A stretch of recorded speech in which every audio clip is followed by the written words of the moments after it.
Hey folks, back with another video. Let's dive into what stories got my attention today. Starting with Afghanistan, Afghanistan's officials have been hyping up the deaths inflicted on the Taliban recently, with the Interior Ministry issuing a list of 70 names, putatively Taliban commanders who were killed very recently. Now, there are reasons to, of course, doubt all these claims of large death tolls, and the list doesn't confirm much. The list is broadly single names like their first names Habibullah or Abdullah or any such names. Now, of course, the list claims 40 of the commanders were killed in Kandahar, while the Interior Ministry also claimed 152 Pakistanis were slain in Helmand province, distinct from the Taliban fighting. While the Afghan government is keen to blame the Taliban for all the fighting, they are also eager to emphasize the large number of people they've killed, crediting General Yassin Zay for the offensive in the area. However, I believe that just killing the terrorists is not enough. We need to address the source of funding and the source of the ideology. Plus, the Afghan government needs to work on security issues and a framework of laws that protects the rights of the individual. And until or unless the Afghan government, and broadly speaking, the whole Middle Eastern governments, don't address that particular problem, they will continue to face these kinds of terrorists, a number of other issues with their governance. Moving over to Ethiopia, Ethiopia's government said on Monday that there is no mediation over the Tigray conflict starting in Uganda after a media speculation that talks could be beginning. Quote, the claim of mediation in Uganda is not true, end quote. The government's task force for the Tigray conflict said, as Uganda's President Yoweri Museveni tweeted that he had met with Ethiopia's foreign minister and urged negotiations. Now, I'm sure the international community wants to do all they can to make a peace deal in Ethiopia. However, I don't think that both sides are ready to make a deal. I expect the conflict to go on for some time before they come to the table to make a deal. Moving over to Peru, Peru's interim president Manuel Merino has resigned less than a week into his new administration after a night of protest calling for his removal and a subsequent police crackdown which left at least 2 dead and dozens wounded.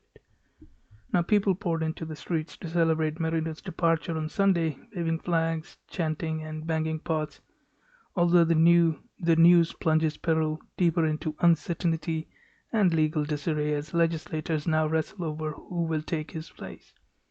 Now, Congress is expected to hold a second vote in the evening after a first vote failed to garner majority support for left wing legislator and human rights defender Rocio Silva Santisteban to be designated interim president. Merino's resignation followed a groundswell of politicians urging him to step down, citing the violence against the country's citizens. The current head of Congress, Luis Valdez, said earlier on Sunday that all of the legislature's political parties had agreed to ask for the immediate resignation. Valdez had said the legislature would begin an impeachment process if Merino did not willingly leave office. Now, since Merino's rise to power, thousands in Peru had staged some of the largest protests in decades, accusing the legislature of staging a parliamentary coup. The unrest had been largely peaceful until Saturday night, with Peru's ombudsman warning on Twitter late on Saturday that security forces had begun, quote, misusing force and throwing tear gas without justification, end quote, against young protesters who had gathered in the center of the capital city of Lima. Authorities identified the dead as Jack Pintado, 22, who was shot 11 times, including in the head, and Jordan Sotelo, 24, who was hit 4 times in the thorax near his heart. Peru's National Human Rights Coordinator said 112 people were injured, some by inhaling tear gas, with 41 missing. At least 9 had gunshot wounds, health officials have said. Now, Vizcarra blamed the violence on repression by Merino's, quote, illegal and illegitimate government, end quote. He also warned Peruvians not to let the legislators once again determine who Peru's next leader would be. Prosecutors are investigating the allegations, but Vizcarra has not been charged. A judge barred him from leaving the country for 18 months on Friday. I gotta say, that was quick. The interim president resigned, I believe, with the combination of guilt and good old political machinations that we could see where the Congress basically just showed him the door. Now, of course, Peru is headed for a long political uncertainty. The Peruvian Congress must resolve this issue quickly before chaos grips the country. Moving on, the two Bahraini ministers will make the first official visit to Israel by ministers from the Gulf Kingdom later this week to take part in a trilateral meeting in Jerusalem with Israeli and US officials, the Walla News site reported on Sunday. The Wednesday meeting is expected to be attended by Prime Minister Netanyahu, US Secretary of State Mike Pompeo, and Bahraini Foreign Minister Abdul Latif bin Rashid Al Zaini. Foreign Minister Gabi Ashkenazi will also take part, as will Bahrain's Minister of Industry, Commerce and Tourism Zayed bin Rashid Al Zaini. Pompeo is on a 7-nation tour that includes stops in France, Turkey, Georgia, Israel, and United Arab Emirates, Qatar, and Saudi Arabia. Israeli officials, quoted by Walla, said they are working to finalize an aviation agreement for direct flights between Tel Aviv and Manama by Wednesday so it can be signed at the meeting. The officials are also expected to discuss opening embassies and exchanging ambassadors. Earlier Sunday, the cabinet voted unanimously to ratify the, quote, joint communique on the establishment of diplomatic, peaceful, and friendly relations, end quote, with the Kingdom of Bahrain. Last Tuesday, the Knesset approved the pact with an overwhelming majority. 62 lawmakers voted in favor, 14, all from the predominantly Arab Joint List Party, opposed the agreement. There were no absences.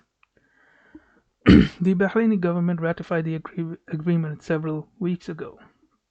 The normalization between Bahrain and Israel is, I believe, going along as part of the plan that they have.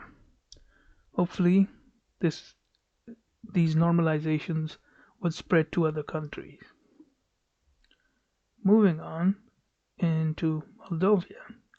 Maya Sandu, a former World Bank economist who favors closer ties with the European Union, has won Moldova's presidential runoff vote, decisively defeating the staunchly pro-Russian incumbent, according to preliminary results released Monday.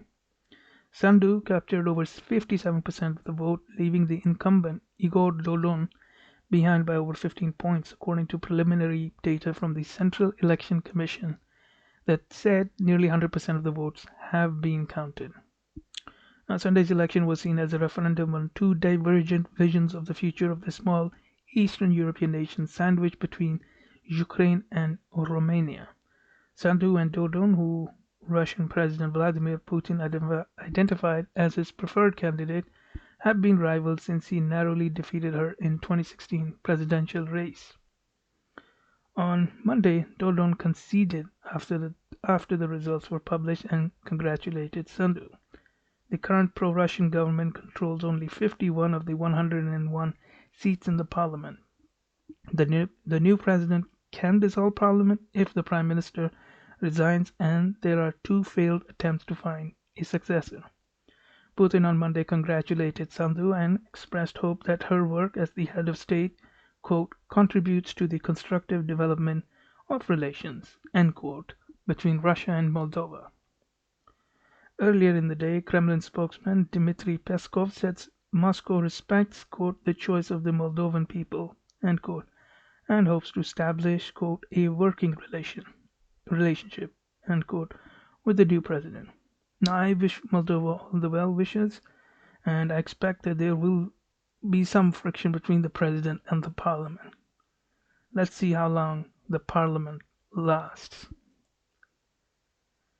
Well, that's it for this video. If you liked the video, then hit that like button and hit that subscribe button for future updates.